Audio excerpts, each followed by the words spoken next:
Not adjusting it.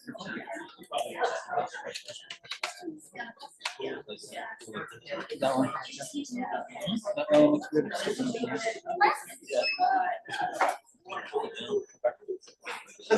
I'll see what they do.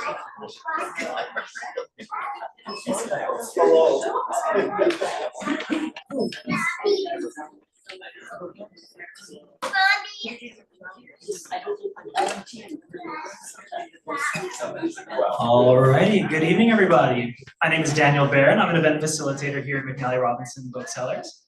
And before we begin, I would like to acknowledge that we are on Treaty 1 territory, and that the land on which we are gathered is the traditional territory of the Anishinaabe, Inninewak, Dakota, Dene, and Cree peoples, and the homeland of the Métis Nation. In addition, McNally Robinson Booksellers itself is located on the land once occupied by the Métis community of Roostertown. Many thanks for joining us here tonight, both in person and online, for the launch of Psychedelic Capitalism by Brownlee and Kevin Walby. Thanks to Fernwood Publishing for making this evening a reality. And Jamie and Kevin will be out in just a moment to speak, after which there will be an opportunity for you to ask questions. If you do have a question today, make sure to raise your hand nice and high for me to see. And I'll come by with this wireless microphone just to ensure that you're heard for the people watching the live stream tonight. And for the very end, I will be back just to review signing procedure. But for now, to introduce tonight's guests, please join me in welcoming Wayne Anthony, Acquisitions and Development Editor at Fernwood Publishing.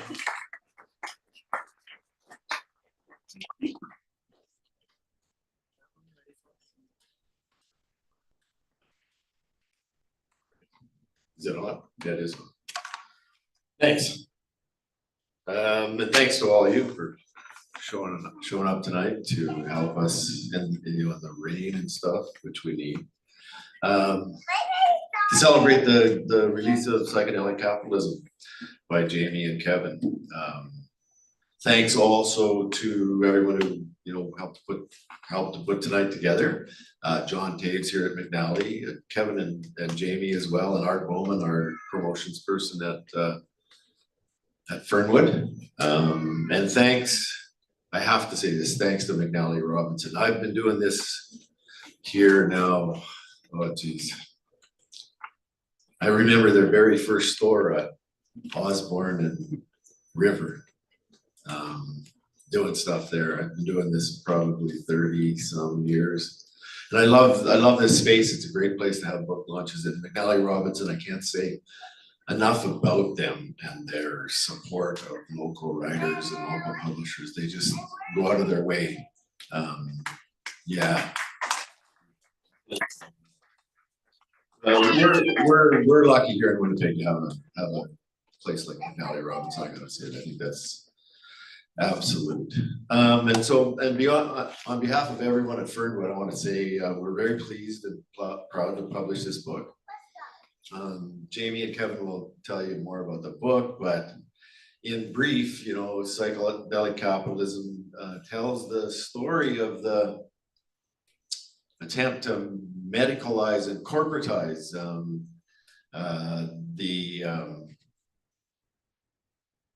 that moves and the movement to decriminalize and in some places and sometimes legalize psychedelic drugs.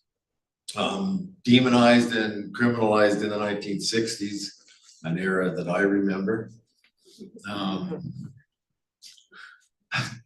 With historical precedents and many forces around it, but mainly by Richard Nixon, the US president, who quite deliberately criminalized psychedelic drugs as a way of actually getting after and suppressing the anti-war, anti-Vietnam War and youth-oriented political movements of the 1960s and 70s. And these drugs, were demonized, yet they have many social, personal, and health benefits. They're not really the evil that they've been portrayed as in the last several decades. And while the recent moves, I'd say, to undemonize them are largely rationalized by the medical and mental health benefits. There's wealthy investors who are investing, entrepreneurs who are investing billions of dollars in the psychedelic industry, biotechnology firms that are doing everything they can to privatize and capture all of the so-called intellectual property around the psychedelic renaissance, and venture capitalists who are leveraging to try to create this, very profitable mass market. And all of them, I think, have visions, illusions, hallucinations of big pharma in their heads when they're trying to do this. And as Jamie and Kevin clearly articulate in this book, they're putting all of the benefits, social, individual, and health at risk by doing that. So we think this is an important book, actually, and we're really pleased that Jamie and Kevin asked Fernwood and trusted Fernwood to publish it for them. And on a personal level, just one last thing I'll say, I enjoyed this book immensely for lots of reasons. I mean, I was drawn to it immediately. I grew up in the psychedelic demonizing era of the 1960s. But I also was really taken immediately by the way that Jamie and Kevin approached this topic. And through it, I became enlightened. I learned a lot. And as well, working with Jamie and Kevin was great. That was a great experience. They are the kinds of authors that make being a publisher actually quite easy and enjoyable. They're intelligent, gifted writers. They approached all of this, and publishing can be a bit daunting at times, but they approached it all with an open mind and many discussions that we always found a way to resolve whatever issues there were in ways that worked for all of us. So thanks, Jamie and Kevin. I truly enjoyed it. So that's it for me. Now I'll turn it over to Jamie and Kevin. Thanks, everyone.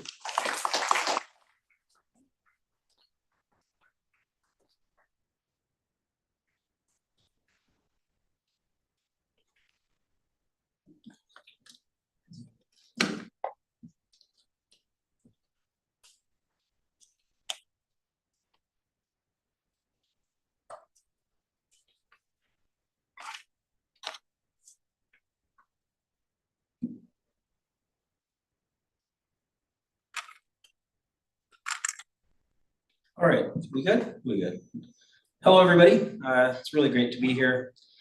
I just want to start with a few acknowledgements. Wayne already said it, but thanks very much to McNally for hosting the event, to John and Daniel, who I just met, for helping to organize it. Well, I'm going to throw something right back at Wayne. I mean, a huge thanks to Wayne as well, who just introduced us, and the entire Fernwood staff. This will be my third time working on a book with Wayne. We seem to do this once every 10 years on the dot, right? And it's always a great collaboration. Wayne not only advocated for the book, helped craft the manuscript, but he was also, I would say, very important in helping to rein us in a little bit. One of his most consistent pieces of feedback was something along the lines of, "It's a great chapter, guys, it's way too long." Consistently. And he was right. I mean, the book probably is still a little bit too long, but without Wayne, we could have been in trouble. So thanks a lot, Wayne.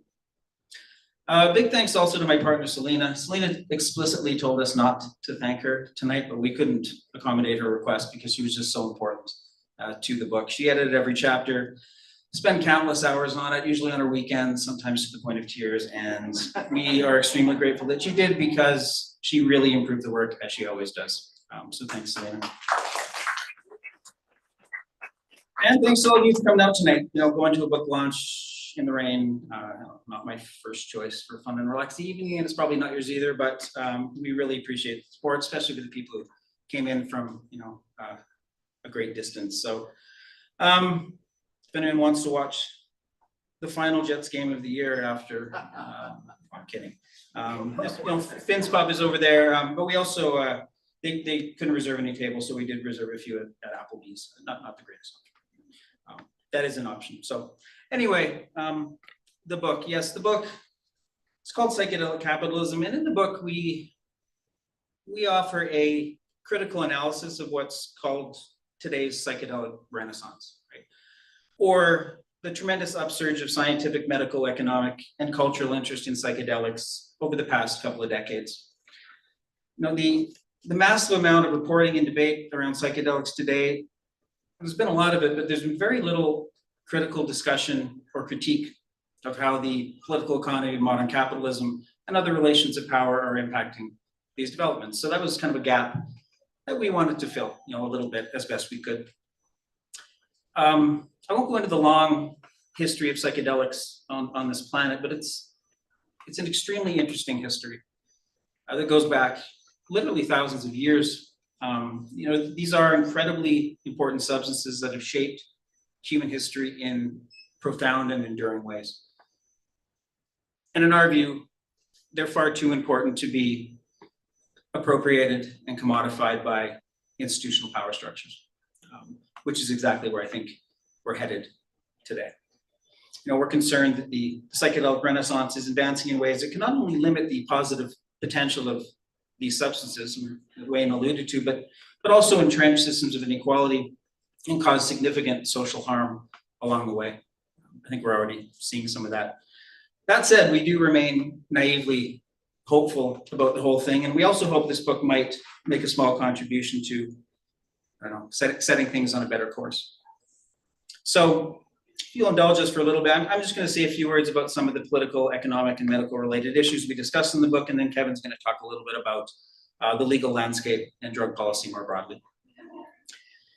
So, politics. Well, one of the chapters in our book is called Politics and Social Change, which was a really fun chapter to write, in part because the political landscape surrounding psychedelics today is just so bizarre. It really is. It's both, you know, utopian and dystopian at the same time somehow, right? One of the things we felt compelled to do, though, was to push back against some of the grandiose political claims about psychedelics offered by the media, psychedelic researchers, and leading psychedelic advocates.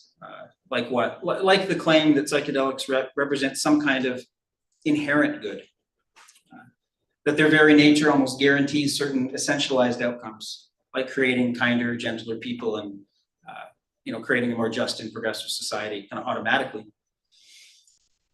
As Wayne alluded to, I mean, there's no doubt that psychedelics can and often do have positive and even transformative impacts on individuals. You know, that's one of the, I think, most interesting things about them. I mean, research suggests that psychedelic use is associated with things like increased empathy, for example, pro-social attitudes and behavior, increased levels of openness among individuals, higher levels of nature relatedness and pro-environmental behavior, and so on. Right? And there are political implications involved in a lot of those kinds of changes and impacts. But that is very different than claiming that psychedelics are going to save the world. If we believe what we hear in the media today, psychedelics will not only revolutionize mental health, but extinguish political polarization, prevent the rise of fascism, solve the climate crisis, and usher in world peace. Wow, it's quite the claim. This discourse might be best exemplified by one of the leading figures in psychedelics today, Rick Doblin. He's founder and president of the Multidisciplinary Association for Psychedelic Studies, or MAPS. I mean, this is what he says. He says the psychedelic experience is, quote, the antidote to genocide, to the Holocaust, to nuclear destruction, to racism, a tool to bring about mass mental health. He also claims that global access to psychedelics could lead to a world of net zero trauma by 2070. And he's by no means alone in promoting that kind of utopian discourse. Well, in our view, these claims are not even remotely plausible or true, and they can actually be quite damaging. How?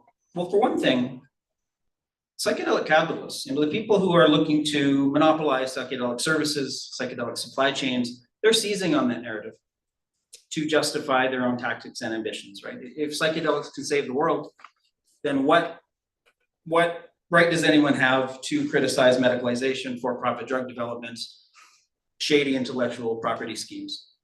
You criticize those things, if you get in our way, then psychedelics won't be approved and you're dooming the world to chaos and injustice. And that actually has been quite effective in minimizing dissent and criticism, of this movement. For another thing, I think it's already having a negative effect on some forms of social activism. So psychedelics can change the world for us, so what do we need to do anything for?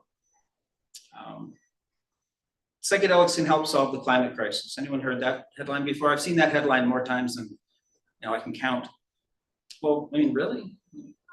People don't emerge from a psychedelic trip knowing whether a carbon tax is preferable to a cap and trade system, right? There's nothing, doesn't speak to that at all. Or when researchers suggest that they can help solve the Israel-Palestine conflict by bringing these two sides together, in joint ayahuasca ceremonies.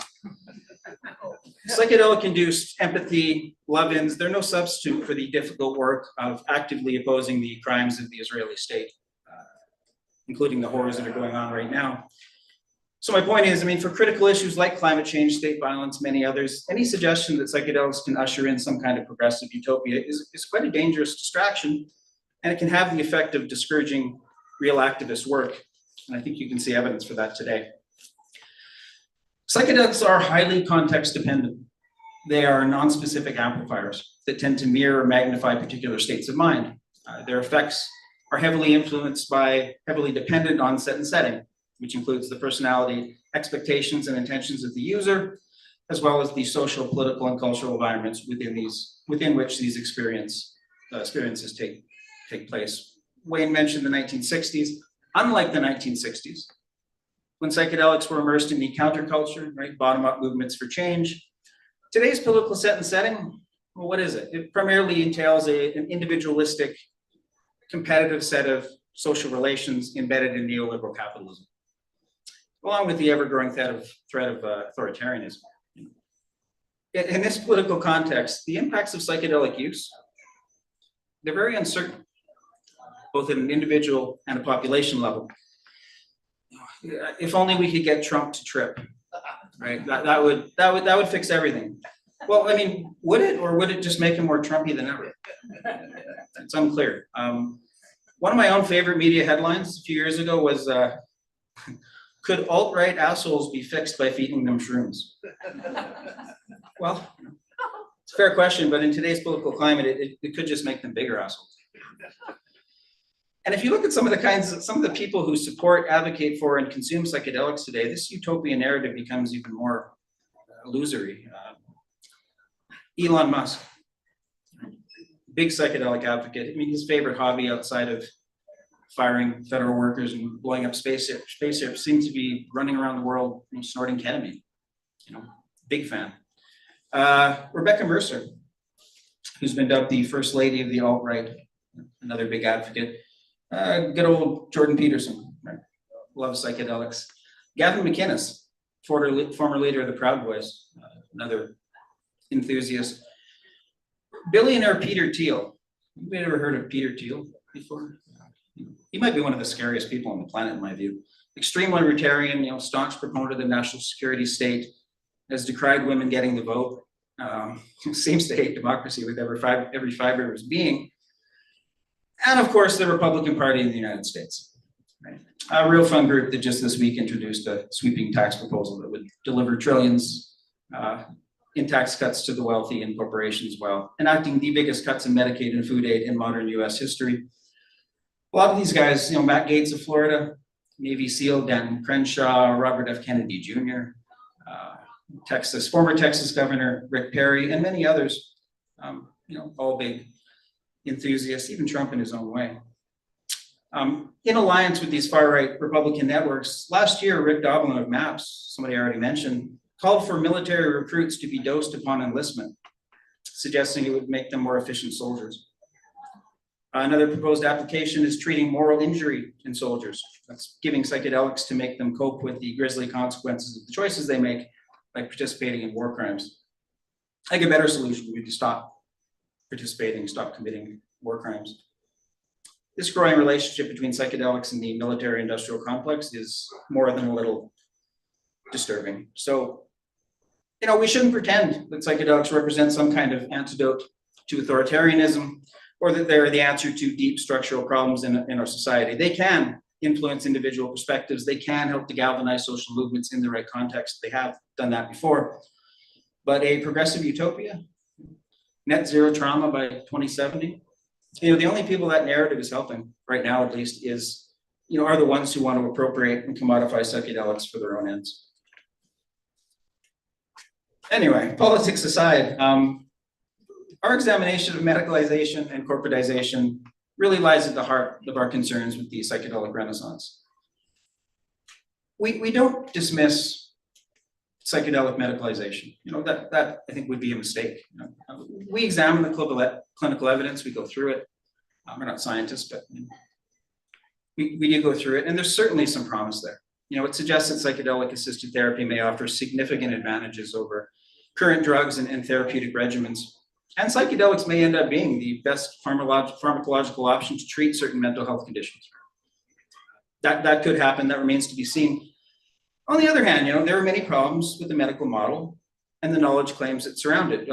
One question we ask is, why are psychiatrists, pharmaceutical companies, and the medical establishment deemed to be best suited to bring psychedelics into the mainstream? And why are their knowledge claims privileged over others? Millions of people have consumed psychedelics for therapeutic purposes, other purposes for centuries, and a tiny sliver of those, have done so under the supervision of a psychiatrist or a clinician. The collective human knowledge and experience coming from centuries of indigenous use, as well as underground users, researchers, practitioners, we think arguably does and should trump anything coming through the clinical realm today. In other words, there's no reason in our view that Western medicine should sit at the top of a hierarchy of knowledge around defining safety or granting access to psychedelics, or that it should be allowed to function as a gatekeeper of therapeutic approaches. These claims rely on an appeal to medical authority. An authority whose track record, at least in the area of mental health, is troublesome. Compared with any other branch of medicine, the treatment of mental illness has, it's an abysmal track record. Another series of questions we ask relate to the supposed mental health crisis that the world is experiencing today. And I'm sure you've heard that narrative before. The world's in some kind of mental health crisis. In the context of medicalization, large numbers of people have been persuaded that their discontent, their unhappiness arises from biomedical abnormalities, deficient brain chemistries, chemical imbalances, and that a medical intervention is required, usually in the form of a pill taken on a regular basis. Right? That's the model. This conclusion has been sharply criticized in recent years, and I think for good reason. For example, what about social causation? What proportion of diagnosed conditions, depression, anxiety, problematic substance use, can actually be traced to people struggling to cope with financial insecurity, precarious employment, lack of affordable housing, right? These ailments can be seen, and I think in part should be seen, as predictable reactions to wider social problems, obscene levels of economic inequality. So any serious discussion about improving mental health needs to address the precarious context in which many people live, in fact, millions of people live. But our pharma-dominated system largely denies the possibility of social causation. Well, how does psychedelics fit into this? We believe this context is critical in any discussion of the medicalization of psychedelics, because psychedelic medicine doesn't really address any of that. It actually risks serving as a distraction that offers little more than symptom management. Maintenance therapies and palliative treatments that help workers to get out of bed in the morning and cope with their structural disadvantages. Be a little more happy about the situation they're in, right? Rather than actively fighting to change the material conditions of their own lives, which arguably would be better for people's mental health. I mentioned the research literature shows promise, and it does. But the way it's being presented to the public is also a big problem, right? Psychedelic medicine is still immersed in unrestrained hype. Sweeping claims about efficacy based on small sample sizes. Article after article telling psychedelics is some kind of cure or miracle drug. We've gone from sanctioning and demonizing these substances, Wayne's era, to hailing them as wonder drugs and magic bullets. One of the biggest dangers of this is that it can lead to wildly unrealistic expectations in potential patients, which can be very damaging. to them when those expectations aren't realized. Another danger is that countless instances of harm, abuse, adverse events aren't being taken seriously, and in some cases being deliberately omitted from the public literature and swept under the rug. Of the billions of dollars being poured into psychedelic research today, almost none of it is dedicated to understanding and preventing adverse events or supporting people after difficult experiences. You can call us crazy. I mean, we actually think it's possible to be pro-psychedelic and anti-hype at the same time. It's not that difficult. One of the final sections we wrote for the book was about the FDA's rejection of MDMA-assisted therapy for the treatment of PTSD in the United States. We were actually about to go to production when this happened, so we were glad to be able to include it. Those clinical trials were run by MAPS, their public benefit corporation, which recently transitioned to become Lykos Therapeutics in 2024. I won't say much about it here, but the rejection came as a major blow, a major shock to many psychedelic advocates. There was a lot of blame cast in various directions, including a couple of months ago in the New York Times, interesting piece. But in the end, the decision reflected many of the same problems that continue to exist in psychedelic medicine: methodological challenges, the underreporting of adverse events, research bias, the likelihood that strong prior beliefs on the part of researchers and therapists may have biased the results. You could also say that the evangelist culture surrounding psychedelics on the part of researchers inside MAPS and Lykos, but elsewhere too, contributed to ethical violations and interfered with rigorous science. This was not so much a rejection of MDMA or MDMA-assisted therapy, as it was a statement on the quality of the research, which we very much hope actually, provides a much needed course correction for the field as a whole. Well, finally, I'll just briefly address a couple of issues related to corporatization and corporate capture, something we do talk a lot about in the book. One very prominent narrative that we encountered, time and time again as we went through our research, is that the psychedelic industry is going to be fundamentally different from other capitalist industries. Profits and growth, they're not that important. What's important is they're secondary to improving society and changing the world, because of course psychedelics can do this, right? That's once again taken for granted. And part of this narrative relates to something I think very interesting. A large number of industry executives say they entered this field because of personally transformative experiences that they had with psychedelics, or that people close to them had with psychedelics. Right? So they're true believers, so to speak. There's so many examples of this. The former CEO of Mind Medicine, J.R. Ron, said that psychedelics helped him overcome drug dependence, depression, and anxiety. That's why he formed Mind Medicine. Christian Angermeyer, who's quite a character, founder of Vitality Life Sciences, said that his first experience with psychedelics was, quote, "the single most meaningful thing I've ever done in my life and experienced in my life, full stop. Nothing comes close to it." This impacted his decision to form Atai. George Goldsmith, co-founder and former CEO of Compass Pathways, said he became interested in psychedelic therapy while searching for a treatment option for his mentally ill son. His son did undergo psilocybin-assisted therapy with an underground therapist, and that led to dramatic improvements, and it influenced his decision to form Compass. And on and on and on, right? There are many examples like that. Some executives even said psychedelics saved their lives, period. Some of these stories certainly have inspiring elements to them, and we don't doubt the sincerity underlying most of them. But there are some issues here. I mean, one might reasonably expect that these personally meaningful or transformative experiences, all of which occurred not in a medical clinic, important to note, not in a medical clinic, but in underground or recreational settings, might lead these executives to champion broad, equitable access, make it easier for others to have the experiences they did by supporting decriminalization or other forms of legalization outside of a medical model. Has that been the case? Absolutely not. I mean, all three of the executives I mentioned, Ron, Angermeyer, Goldsmith, many others, have been adamant that the medical pharmaceutical route is the only way people should have access to these substances. Goldsmith actually even personally tried to intervene to quash Measure 109 in Oregon that legalized psilocybin services. Okay, well, what's going on here? I mean, it seems disingenuous that these executives, all of whom, had life-changing experiences with psychedelics outside of a medical model, are now attempting to force everyone else into a medical model that they're going to profit from. What explains it? Unfortunately, it's pretty simple, right? Those at the top of this industry have a huge financial stake in medical legalization, and they want to limit legal access to anything outside of the medical pharma frame. You put it another way, humane and rational drug policy reform is bad for business. You could even say their success depends on continuing to put people in jail for using psychedelics outside of a clinical setting. So, despite all the talk about ethics and good intentions and changing the world in a different kind of industry, the logic of the system is, perhaps not surprisingly, winning out here.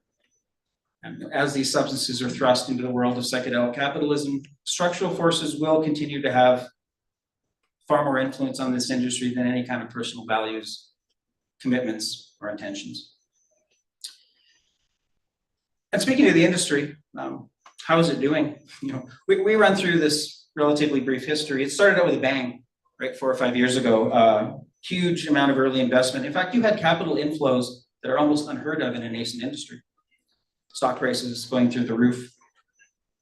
That was very short-lived, and it was largely because it was built on hype.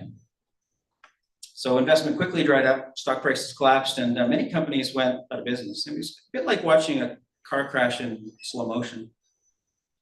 One of my favorite examples was a company called MindCure. The company started out focusing on the functional mushroom market and then pivoted several times when psychedelics came into play. First to psychedelic therapy centers, and then to researching psychedelics for traumatic brain injury, and then to manufacturing synthetic ibogaine, and finally to treating hypoactive sexual desire disorder in women. They thought psychedelics might be helpful for that. You just throw shit at a wall and hope something sticks, maybe something will. It didn't, they went out of business. Some of this decline can be explained by the behavior of opportunistic company founders who were looking to profit from this, unrestrained hype, and just including the word psychedelic in the company's name or marketing materials was really all they had to offer, and it did work for a while. Some have a very pessimistic view of the future of this industry. We think it's a mistake to write it off. Things could shift very quickly with medicalized approvals, or if Big Pharma ever becomes seriously interested, which they will if there are profits to be made. Some psychedelic advocates are waiting very patiently for this to happen. For others like us, the prospect of these substances being used as a profit generator for Big Pharma is one of the worst possible outcomes imaginable. And just to conclude, at the end of the day, a lot of these companies and investors, they're pinning their hopes on intellectual property. This is where they think the riches lie. Patent filings on psychedelics have increased exponentially, and I mean that literally, exponentially in recent years. Companies, researchers, they're filing patents on almost everything you can think of in the psychedelic space. Some of this is kind of amusing, like when Compass Pathways infamously tried to patent basic elements of psychedelic assisted therapy, like the use of soft furnishings in a therapy room. Tried to patent that. Rooms decorated with muted colors. Patients wearing eye shades or laying down on a couch. Touching a patient's shoulder during therapy, they tried to patent that too. Right? And they've tried to patent, psilocybin treatments for every mental health condition you can imagine. They basically copied the Diagnostic and Statistical Manual of Mental Disorders and just pasted it into their patent applications.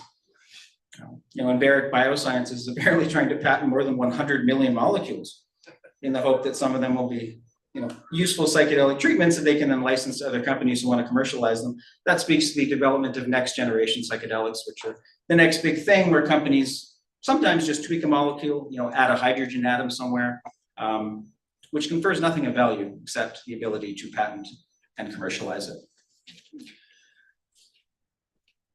Some of this may seem ridiculous, I know, but these kind of broad patent claims, they do serve a number of purposes. For one, they have a scorched earth function, where they can, this can effectively block research and competition. And there's always that chance that some of these things can slip through a patent office. And some terrible patent applications already have slipped through a patent office. I'll just close with this. I'll just give you an example. Has anyone heard of candy flipping before in the psychedelic space? No. It's really simple. All it means is taking LSD and MDMA at the same time. That's it. Combining the two drugs in a single psychedelic experience. Not exactly innovative. It's been common practice for decades in the underground. But the novel aspect, the novel aspect of the claim, of the patent claim, you have to have a novel aspect, is that was that they were using the drugs in the same single dosage oral form, whereas recreational users tend to use them in separate dosage forms. In other words, one pill rather than two. But that was bullshit too. To dispute this, one psychedelic researcher just went online and found 20 examples of people putting LSD and MDMA together in the same single dosage oral preparation. Right? Those examples of prior art, which should have dealt a fatal blow to that patent application, somehow eluded the patent examiners, and now My Medicine has IP ownership rights over candy flipping. Well, the end game here, it's monopoly, it's knowledge appropriation. It represents the early stages of an enclosure movement. Companies are claiming ownership over substances that in some cases have been in the public domain for centuries.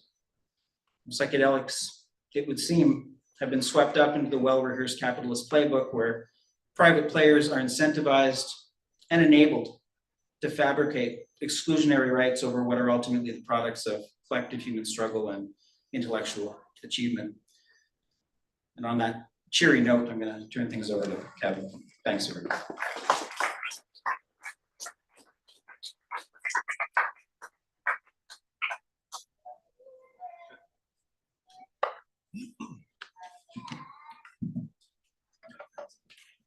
So towards the end of the book, we start to reflect on the legal and policy implications of this analysis. Just in case anyone's interested, in Canada at this time, access to psychedelics is very limited, mostly to those with mental health diagnoses, mostly in the context of end-of-life care. And there's not currently much discussion around decriminalization or legalization at the federal level in this country, but there are three pathways. The first legal pathway is via clinical trials, if one is a participant. The second legal pathway is through Section 56(1) of the CDSA. So under Section 56, the Minister of Health can provide an exemption to access to a drug for medical, scientific, research, or religious purposes. And then there's a third, it's called the Special Access Program, or SAP, if you ever see that acronym.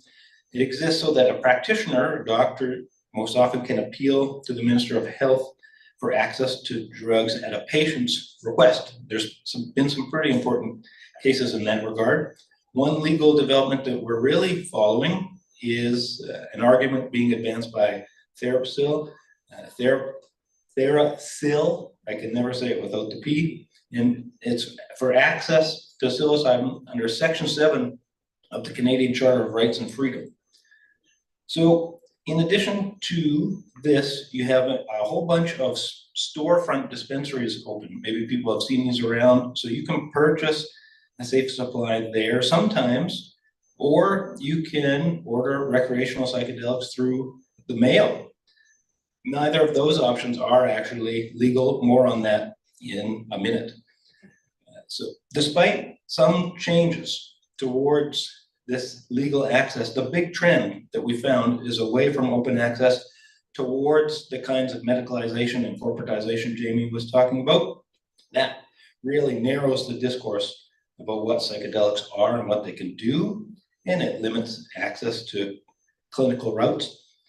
And rather than representing progressive drug reform, we argue the limited legalization of select psychedelics for medical use only is only going to help entrench and sustain the drug war and the criminalization of most drugs. So we'll go through some examples of this. Australia, maybe people saw last year, Australia legalized access to MDMA. And a lot of people celebrated and said, this is the world first, this is a great thing. It's only prescription based. They have a very narrow discourse around access to MDMA and psilocybin. Access is limited via a psychiatrist, and you have to do it in this very clinical setting. It also comes at about $4,000 to $5,000 pop for 3 sessions. So it's very expensive. And this is one of the implications of the corporatization psychedelics Jamie was talking about. In the US, we're seeing some examples that open up a little bit more. They're not purely medicalized. So example, Oregon, first state leading the way, was the first to legalize psilocybin access. November 2020, Oregon passed Measure 109 that Jamie mentioned, and that established the Oregon Psilocybin Services Act. And it was actually kind of backed by what's called the New Approach group, led by this millionaire, David Bronner, of Bronner Soaps, bankrolled Measure 109, also bankrolled initiatives in Colorado, Decrim in Washington, and elsewhere. In Colorado, November 2022, we get another law. Proposition 122 establishes the Natural Medicine Health Act. Prop 122 provides legalized access to more than just psilocybin. It includes other plant-based psychedelics, DMT, ibogaine, mescaline, and it decriminalizes individual cultivation, possession, use, and sharing for adults 21 years of age or older. So Oregon and Colorado, they're kind of interesting because they're laying a groundwork for some kind of alternative. But there's a little bit of caution here. Access, for example, in Oregon is strictly limited to psilocybin service centers, and it's largely focused on kind of soft medicalization, psychedelic therapy. And like in Australia, the cost is also very, very high. Really, no one can afford it who is local to Oregon. And it's also interesting because it's nested in this sort of holistic framework. There's talk about some of the progressive parts of psychedelics that Jamie mentioned, but there's also these markers of medical framing in Oregon. In Colorado, existing plans go a little bit further. So they include some features that from a social justice perspective address longstanding issues raised by advocates around community engagement and Indigenous consultation.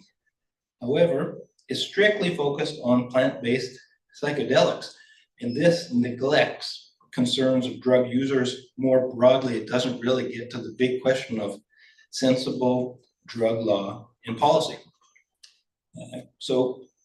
Beyond that critique, which I'll get to in a second, other critics have charged that the bills in Oregon, Colorado, also some newer laws that are being debated right now in Massachusetts, in Illinois, they're actually kind of like Trojan horses, favorable to medicalization and corporatization, despite the rhetoric of equity. We'll see. Decriminalized Nature is one of these groups that's made this critique. They have their own model. It's called the Grow, Gather, Gift model that they argue would be a much better alternative. And it builds on the kind of peer mentoring model that has long been a focus of the psychedelic underground. It's kind of funny that in California, there's been 4 bills advanced and they've all failed. None of them have gotten through despite California's long association with psychedelics.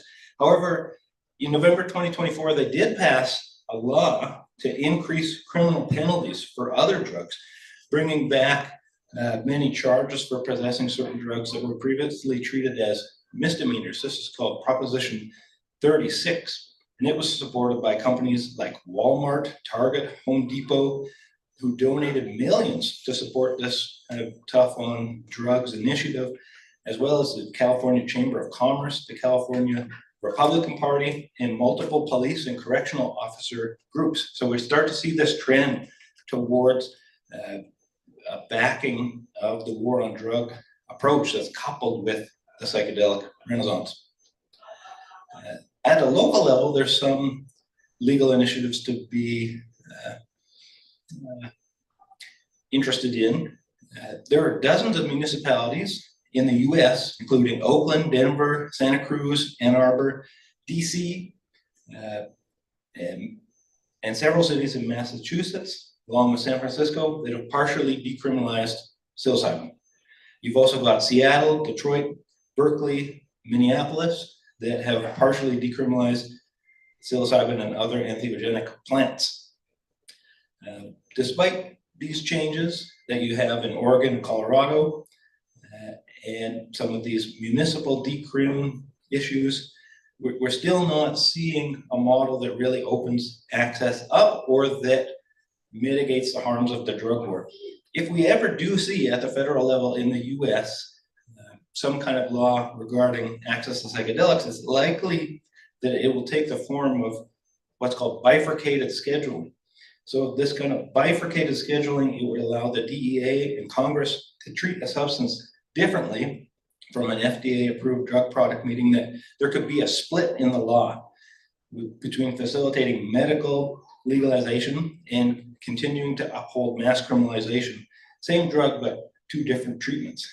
Bifurcated scheduling can also allow private interests to really enrich themselves on the medical side, while the general public, especially more vulnerable sectors of the population, continue to suffer at the hands of draconian drug laws.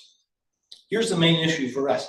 In the US and Canada, the war on drugs has not stopped. Use of psychedelics remains a target of the larger drug war, and the tainted drug or drug poisoning crisis continues as a result. In the last chapter, we start to tie these threads together. Mushroom dispensaries in Canada and in the US, for example, are one main target of the war on drugs. I mean, these dispensaries, if you've seen them, they're trying to push the boundaries of what is legal, kind of like the gray market cannabis dispensaries did in the 1990s. And in the book, we document the busting of dozens and dozens of dispensaries across Canada and the US. Just since 2022, when the psychedelic renaissance has really started to take off.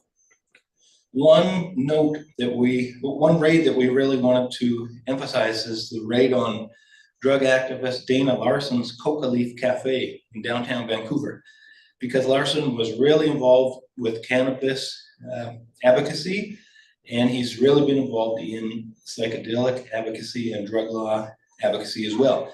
So November 2023, police raided his operations, the Coca Leaf Cafe. They seized all of his psilocybin, LSD, DMT, 5-MeO DMT, kratom, and Coca Leaf, and he was arrested but later released without charge.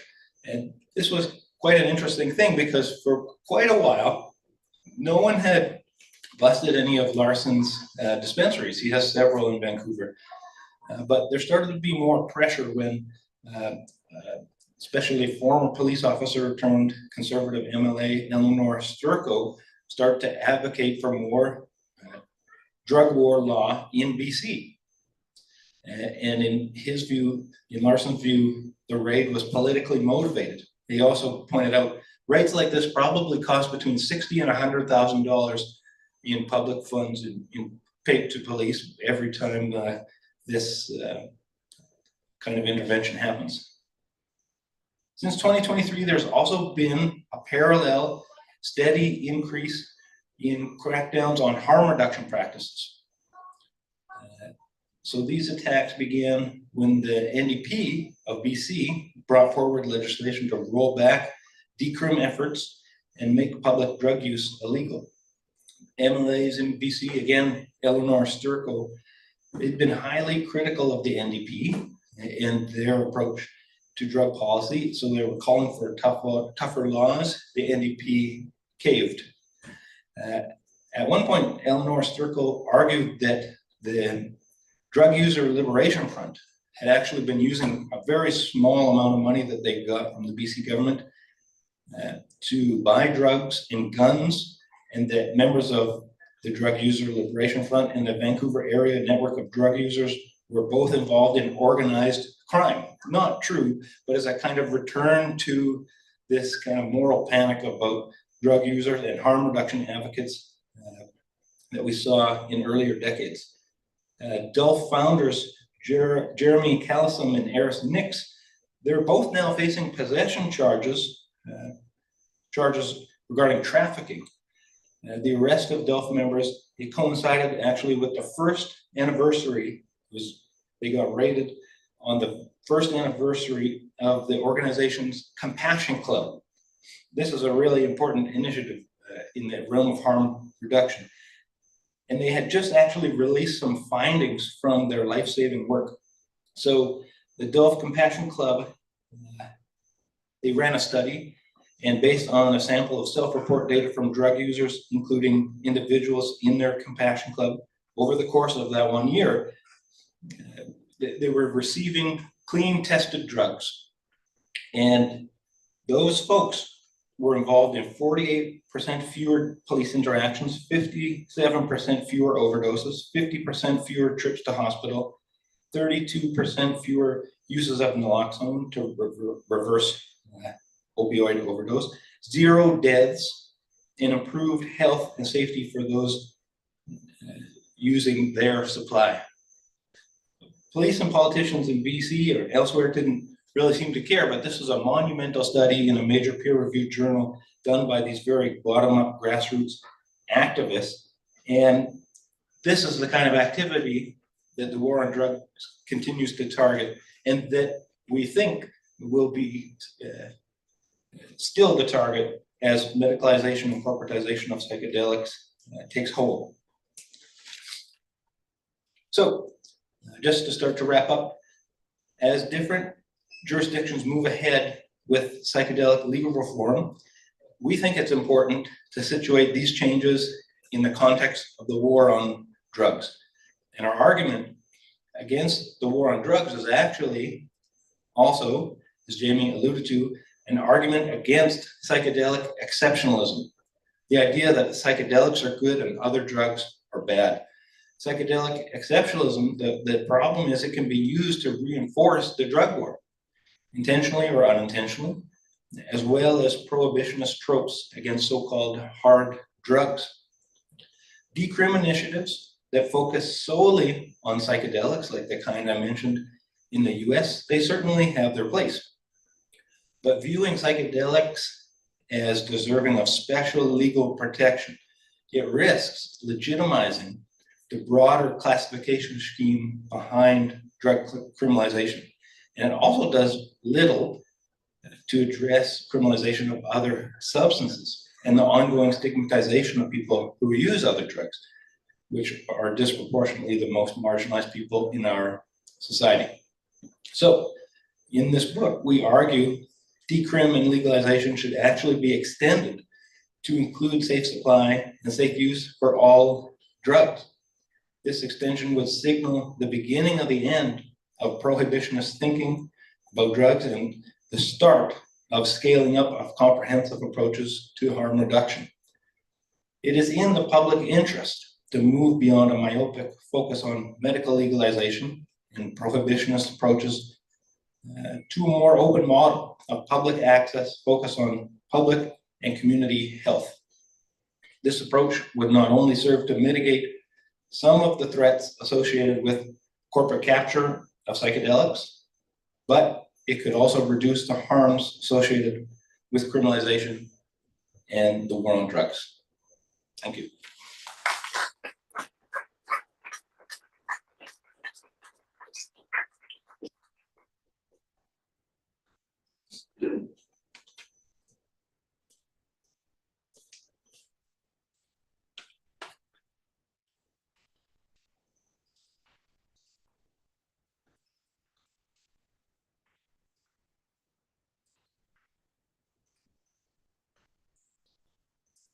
So I think at this point, we'd like to have a discussion. We'd like to invite discussion or questions. Anyone in the audience? Do we want people to come up and speak into a microphone, or do you have a portable microphone? Yeah, we use the portable one. Yeah. Yeah. So I think, yeah, any kind of question you have is fair game. And maybe there's people online too who would type a question into a computer somewhere in the world, and it'll pop up on this computer, and we can take those questions too.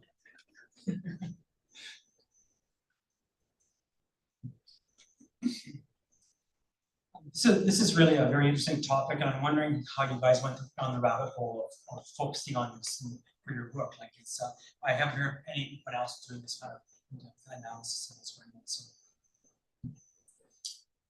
We started to see, we both have, I suppose, a personal interest in psychedelics. Not gonna run through all the different psychedelics we've done or how it's impacted our lives, but yeah, I mean, we had a personal interest, and then we started to see, this legion of articles come out about psychedelics, and we first thought about doing maybe an edited collection, but I don't know, as we talk more and more, I was like, oh, why can't we just write this? And we didn't see anything critical. There's virtually nothing about medicalization from a critical standpoint. It was all, this is a miracle, right? This is gonna solve the world's mental health crisis. And so, eventually we just said, should we write this? Kevin said yes, and we did it. And it was grueling, I mean, at times, but I mean, that's really, I guess, how it happened. First, a personal interest, then seeing no real legitimate critique or criticism out there, deciding maybe to do something about that. The focus on psychedelics has become so prevalent in popular culture. The quarterback in the NFL, Aaron Rodgers, talks about his ayahuasca adventures. Michael Pollan goes on Oprah, and so everyone gets, you get a mushroom, you get a mushroom. Did you see that episode? Yeah. But there haven't been a lot of academic inquiries. There is one group in the US that does a lot of critical work in the form of podcasts. We're also listening to all these really interesting podcasts, and I think that kind of was it influenced our work. So there's a group Symposia, yeah. Yeah. They really influenced our views in a lot of areas. And Symposia is also the group that was critiqued in the New York Times piece that Jamie mentioned. Right. So they were raising these legitimate questions about the MAPS, Public Benefit Corporation, LICOS, MDMA clinical trials, and gathering some other critical voices, and then the New York Times just did a hit piece on them. So I think it's important for other critical voices, sociologists and people who are involved in harm reduction, to kind of like be speaking to one another and pushing back against the hype and also the blowback that some people are receiving. If your FDA clinical trials are being derailed by a small group of poorly funded activists, you really got to ask yourself if that's actually what happened, right? It's not what happened at all, but that's the narrative that's, again, Kevin said, in the New York Times and elsewhere. That's where the blame went. No, I should, MAPS should look in the mirror. So should LICOS. I think we have time for a few more quick questions.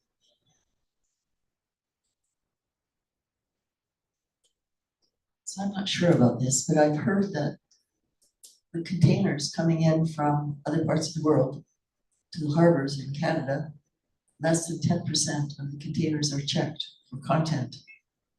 When I watch the TV and they have this program about stuff being imported into the States, and they drill the legs of tables, they find it's full of white powder and lots of other hiding spots, like in pens, colored pencils, whatever. What's Canada doing to try and stop the flow of harmful drugs being poured into Canada through these container ships? Yeah, we could say a little bit about that. So we did do quite a few access to information requests about drugs and the regulation at the federal level, including at ports of entry. And we did get a lot of documents. We didn't really write about them in the book, but there is a really rigorous approach. There's a lot of work being done on it. It's not to say that they catch everything. I think our focus is more on, when you do have drugs in a city, there are options for a province to take to make sure that people aren't getting poisoned by whatever might be out there. Like the work that Dolph is doing in Vancouver to have safe tested drugs. That's something a province could be doing. They could have test your drug sites so that people aren't dying if there is stuff out there. Dana Larson also ran a place called Get Your Drugs Tested in Vancouver. The Vancouver police shut it down. You see, that was an initiative that people were using that actually kept people safe. Because even if there was stuff in their drugs, they could get it tested, and then they could know, yeah, I shouldn't go for that one. So I think that the provinces in Canada and states and cities in the US could actually do a whole lot more to keep people safe. And they're actually going after the people at the grassroots level who are pointing out, we can test drugs. We can actually keep people safe. So that's where I would start, is just taking cues from groups like DELF, groups like Vandu that have been doing grassroots harm reduction. They know how to keep people safe and alive. And I think they have a lot of policy wisdom that policymakers and lawmakers should learn from.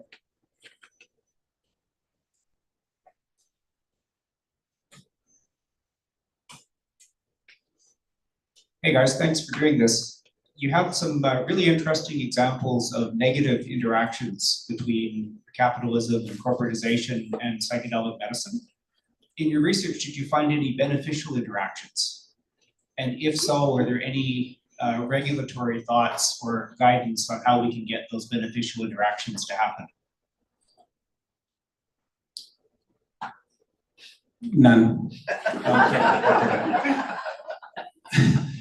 Some of the money that's pouring into this space, I mean, it's not all going to be used for nefarious purposes or just profit making and so on and so forth. I mean, medicalization, as I said, we don't dismiss it. We think it's important, and things like FDA trials. We have nothing against companies taking these things through FDA trials. If they want to go do that, go for it. And that costs a lot of money. And venture capital can help that. Those are some of the things I don't think. I hope we didn't portray it all as evil empire kind of stuff, because it's not. Some of it's quite innocuous, or even potentially even helpful. But no, I go back to my original statement. Not too many. I'll say that. Okay, I think we're getting close to town. We have one more. Okay.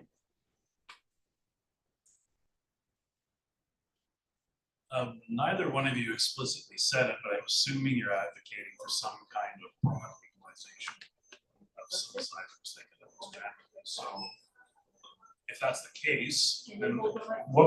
Oh, did you catch any of that? No. Okay. I'll start again. You didn't explicitly say it, but I'm assuming that you're advocating for broad legalization of psychedelics in some form. Do you see the model following something similar to cannabis in Canada and that legalization process, or something completely different? I'll let Kevin talk to this, but full legalization of psychedelics, we don't see that as feasible in the near future. It doesn't even have anywhere near broad public support.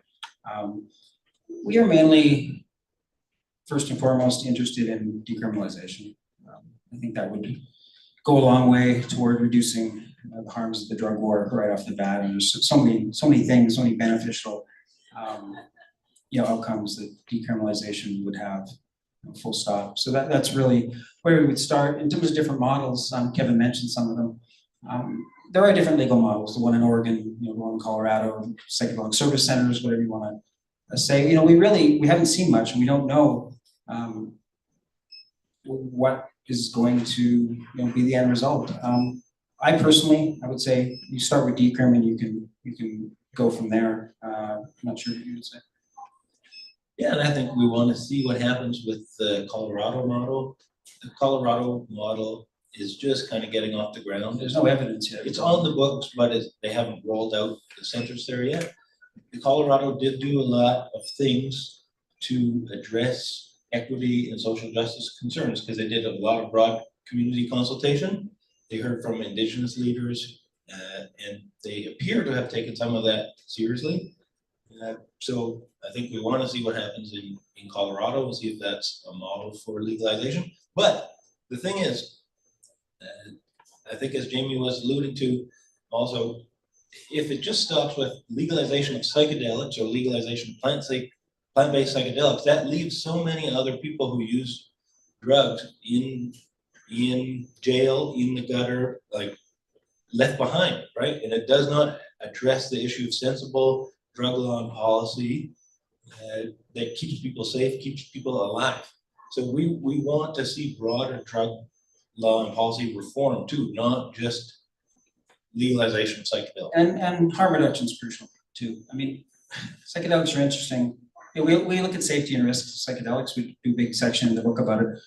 Classical psychedelics like psilocybin, LSD, and so on, physiologically, they're among the safest recreational drugs in the world. A lot of people don't know that. But they can also pose extreme challenges, mentally.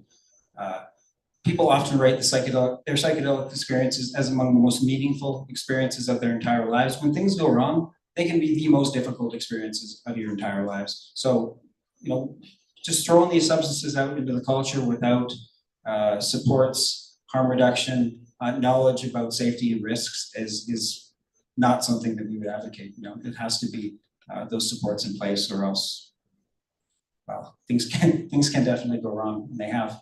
Yeah.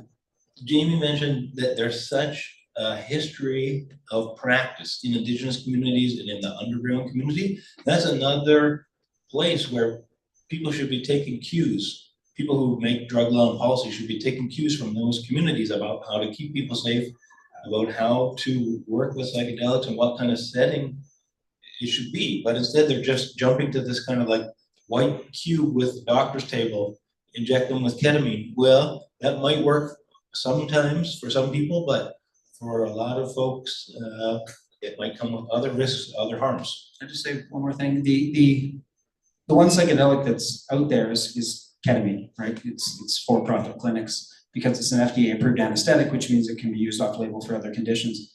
The for-profit ketamine clinic is a nightmarish scenario that I hope doesn't,